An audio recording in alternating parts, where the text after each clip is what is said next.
આ જ એક ખુશીની વાત હોઈ શકે, કારણ કે ખેડૂતોનું કામ થઈ રહ્યું છે. પણ અહીંયા આગળ તમને એ દુઃખ છે કે સરકારની અંદર આ થાંભલાને લઈને કોઈ સોલ્યુશન નથી આવી રહ્યું. કારણ કે છેલ્લા 10-11 દિવસથી આજથી તો ઉપવાસ ચાલુ થઈ ગયા. આ મરણાંત ઉપવાસ શરૂ કરી દીધા છે ખેડૂતો દ્વારા, અને એ પણ જેતપરની અંદર શરૂ કરવામાં આવ્યા છે. અમદાવાદની ઘટના પછી તમને હું પૂછું છું, એક ખેડૂતના દીકરા તરીકે પૂછું છું, અમદાવાદની આખી ઘટના જે અહીંયાથી ખેડૂતની ટ્રેક્ટર રેલી થઈ, તમને એવું દેખાયું કે ખેડૂતના નામે ક્યાંક વિપક્ષ રાજનીતિ કરે છે ને એમના રાજકીય રોટલા શેકવામાં વ્યસ્ત વિપક્ષના અમુક લોકોએ ખેડૂત આંદોલનને ખેડૂતની માંગણીને કચડી નાખી હોય, આવું તમને લાગે છે?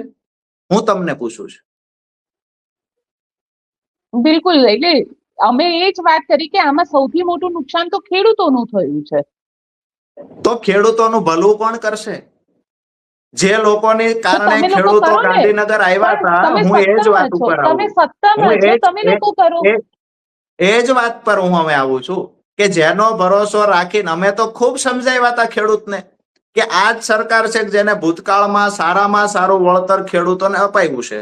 અહીંયા પણ માનો કે હળવદના સાપકડામાં 32 થી 60 લાખના વળતર અત્યારે ખેડૂતોને મળે છે. અમે જ કહ્યું છે ખેડૂતોને સારામાં સારું વળતર મળશે, થોડો સમય સંયમ રાખો, શાંતિ રાખો.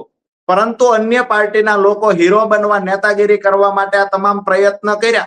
મેં તમે બધાએ જોયું છે કે ખેડૂતના હિતની વાતો કરનાર લોકો અમદાવાદ સુધી પહોંચીને ખેડૂતોને અલગ અલગ ફાટામાં તો વહેંચાય, ક્યાંય ને ક્યાંય ખેડૂતોને દંડા પડે એના માટેનું આયોજન પણ કર્યું. કોઈએ શાંતિથી રજૂઆત કરવાની વાત કરી, સરકાર વાટાઘાટો કરવા તૈયાર છે.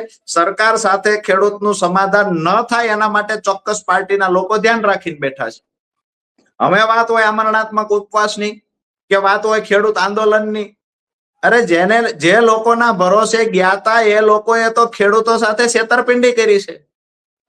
હવે ભરોસો રાખવાનો સરકાર પાસે, આ જ સરકાર ચૂકવવાની છે. આ જ સરકાર વળતર ચૂકવશે જે સરકારે આંદોલન કરી રહેલા ખેડૂતોને ફૂડ પેકેટ આપ્યા છે.